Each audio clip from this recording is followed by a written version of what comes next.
Along here, I'm using my peripheral vision. I'm seeing what's going on. And I think now she's ahead of me. See, and now she's walking on. And so when she gets ahead of me, I'm going to take that hip away. Now she's still up and looking around. I'm just taking mental notes as to where she's at, and I'm staying aware of where she's at. She's just trying to hide. You know, that's what she's trying to do right now.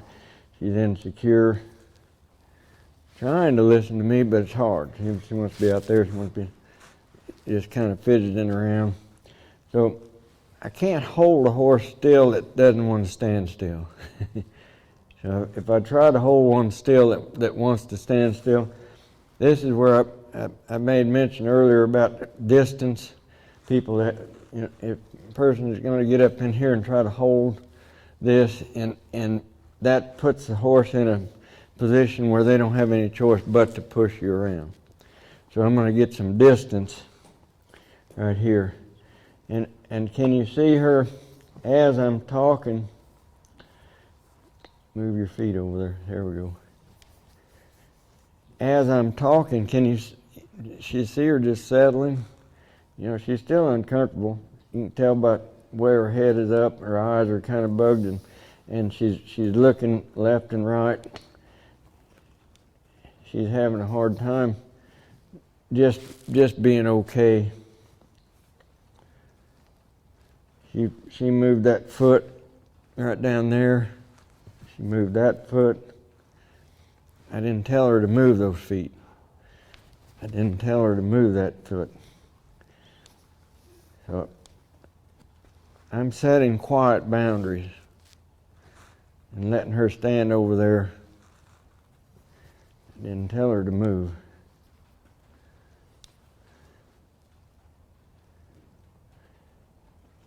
See her head coming down. She's relaxing, eyes getting softer. Just because I didn't let her move when I didn't tell her to move. I didn't tell you to move.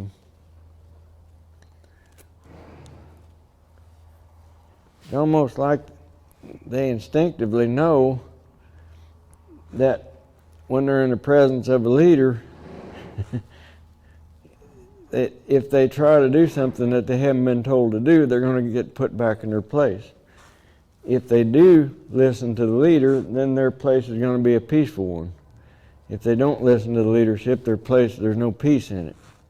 So she's finding peace in the fact that I just didn't allow her to walk off.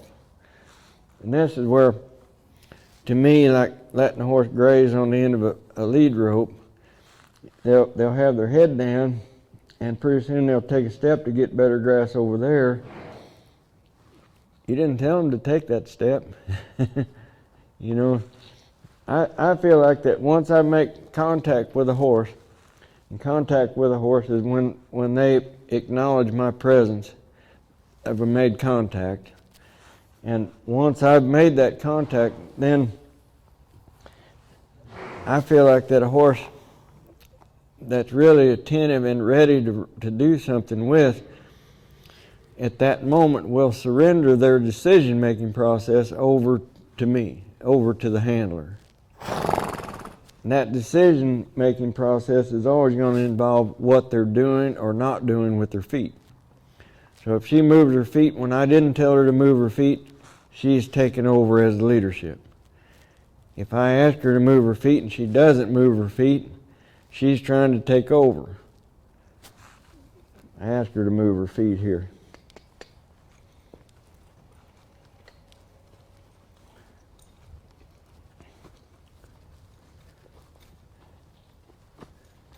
Now her eyes just as soft. Right now she's not exactly doing everything in her body that I want her to do. She's not. I want her to plant her back feet and just walk her front feet around. But she's pretty relaxed up here. She's not trying to leave. She's trying to do what I want. She's not far enough along to understand how to do that, what I was asking her to do. So if I get too critical of her not doing it exactly right here right now, I'm going to make what I want her to do so difficult that she can't do it. So I'll just ask her again. Look here. I'll just walk around here until she finds it. See, she's backing up a little more than she needs to. The reason she can't. There's the right step. And pretty soon, if I don't get upset with her because she's taking some wrong steps, and I wait on her, pretty soon she'll find out that this ain't so hard. I can actually do this.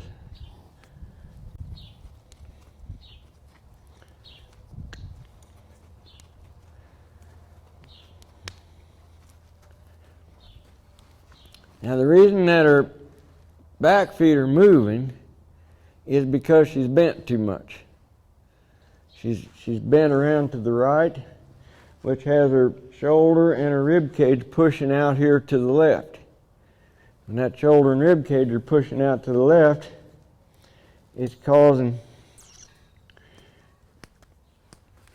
her to want to back up and swing her butt. So I'm gonna help her right here where my left leg would be. There.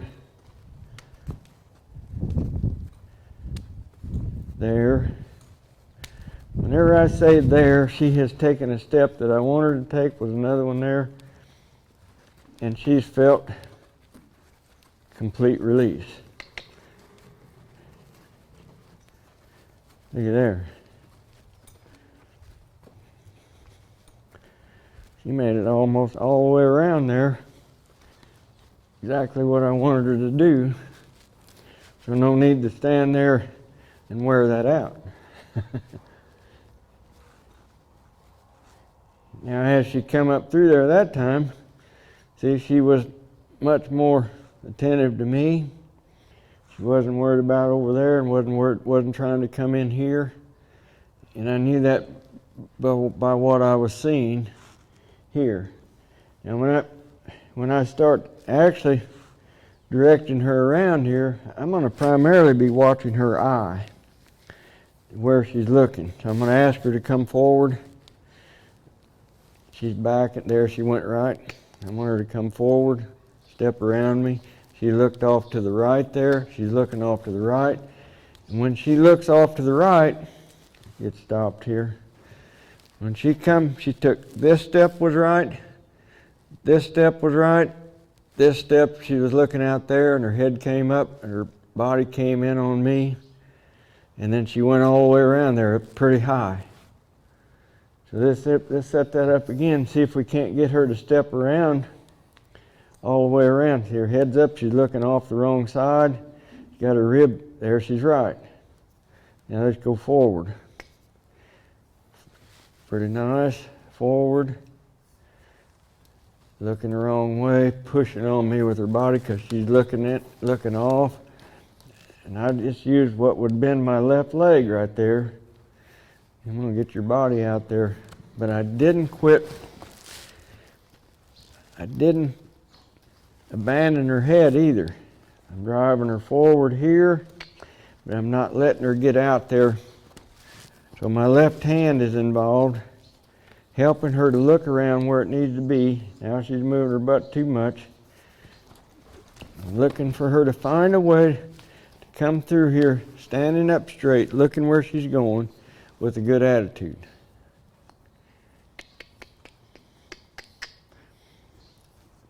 She kind of looks where she's going. She's kind of standing up straight, but her attitude's not good, and her attitude's causing her body to lean in and causing her anxiety to come up because she's not looking in the direction of travel here. Those are good steps, good. A little faster than I want, but she came through there looking where she was going, see? Come up here and do that again.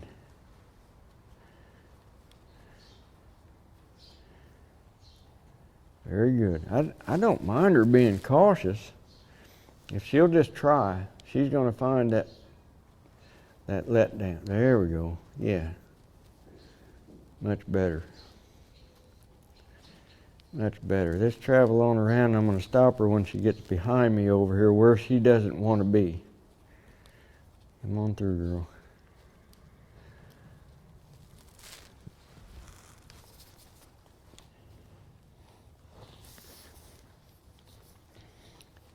Now I had to stop her. When I went over there and got in position, which was in front of her shoulder, she raised up and was going to go on, so that's when I shook the lead rope at her, like this, to get her stopped. Then when she stopped, she was going to crowd into me with her shoulders. She's just telling me, I'm not comfortable over here. I don't like where I'm at. So I'm saying, you're okay. Step back over there. If you listen to me, I'll make sure that your world is peaceful. You listen to me, I'll give you peace. You take over and you're gonna experience anything but peace.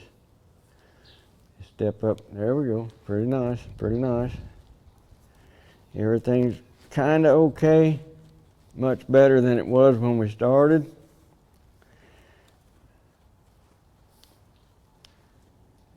How about this get stopped right there? Better. Not perfect, but better. She's doing that because she has let down a little bit. She was tense. Now she's been able to move her feet. She's been able to get over here where she didn't think she could be, and everything's okay, so she's able to let down here. Now I've moved her feet. In their world, who moves whose feet is in charge. The dominant horse, when they've decided that moving is not going to be, that it's okay to stop, then they'll expect the submissive horse to stand there and let them come up and nizzle around on them. And a lot of times you'll see them stand like this, then head to tail. Dominant horse is standing here quiet. Submissive horse standing there quiet. Submissive horse swatting the flies off the dominant horse's face. The dominant horse swatting flies off the submissive horse. And they're peaceful in their world. Submissive horse does not dare challenge the dominant horse, or retaliation will be immediate and for a specific reason. So as I stand here and talk to you all, she's able to kind of come down, but she's insecure, and because of her insecurity, she's wanting to come in closer to me. But did you see her move away from me when I asked her to move away there? She took those steps, and I let those steps be in freedom. Now I'm going to ask her to come forward here. Come on.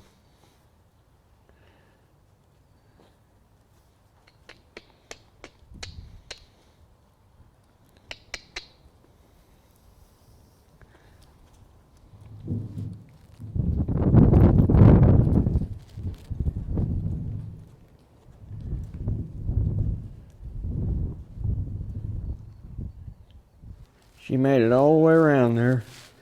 I had her on a very loose line. She stayed between the boundaries. She came over. I didn't move, and she came around where I was in position to be in front of her shoulder, and she stopped right here. Took steps. I didn't tell her to step right there. It's okay. But this is how the process that I used to read those horses. And it's hard to say, well, I do this and then I do that. It's not that simple. It has to be tied exactly to what's going on in here. And what's going on in here is going to be expressed by what's going on out here. And out here is what we have to kind of give an assumption of what's going on in here. If we don't like what's going on out here, we can direct that energy until it changes a little bit, and then when we see in the eye that it's changing in here, then we're going to back off what we're doing so that we have what we need to have. Now these two examples that you've seen have been excess energy. sometimes you're going to be dealing with horses that need to be woke up. Sometimes horses will get lethargic, and these are usually the horses that have been pet on a lot, they've been rubbed on a lot, and probably been eating treats. There'll be horses that will stand there just kind of numb like this, and how dare you interrupt their world by making them do something. And those horses might require something completely different. What you've seen me do right now, I feel like that I have read and responded according to what I was seeing at the moment as it transpired. So